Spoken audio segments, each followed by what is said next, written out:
When it comes to prison, if you ask the most seasoned correctional officers, wardens, and prison staff, if they're being honest and true and dare say it out loud, they'll tell you they are not in control of the prisons, nor have they been.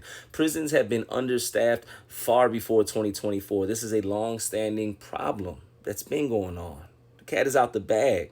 So what some leadership that are in certain prisons do, they try to become proactive to their approach and utilize what they can in the environment, including prisoners, to help get control of the prison environment where they're at. It's not uncommon. In this part of my life, this part of my bid, this part of my story, I was asked to move into the reentry dorm to be a mentor. They were losing control of not just this dorm, but the prison, to be honest with you, at the time. And it was heating up.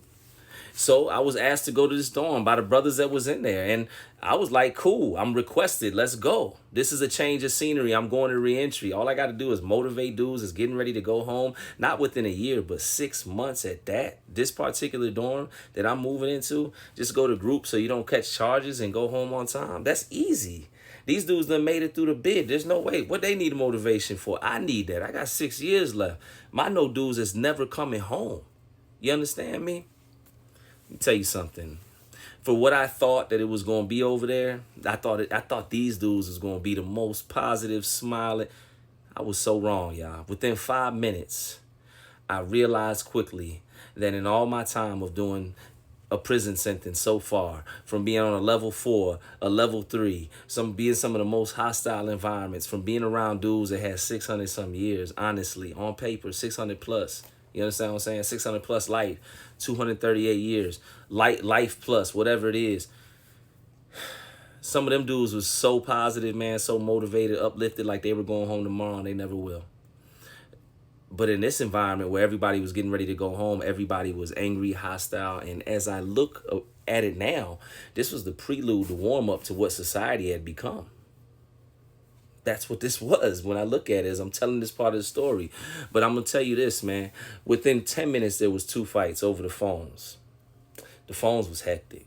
I mean, it was a whole ordeal. 6 phones, 94 dudes. You better stay laced up. We in reentry, but everybody wants to be on the phone, and everybody feels like their people is more important than their people.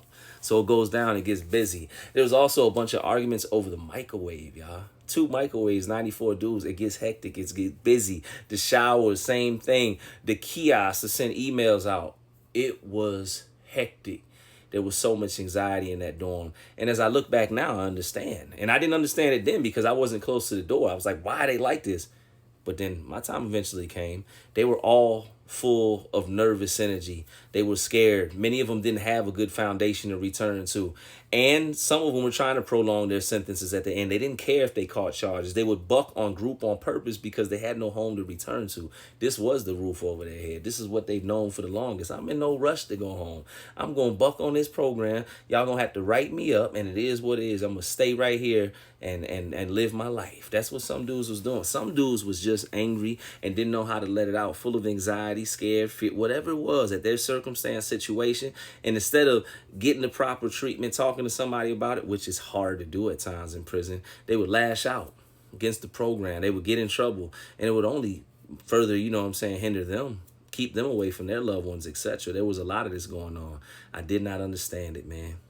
I did not understand it at the time.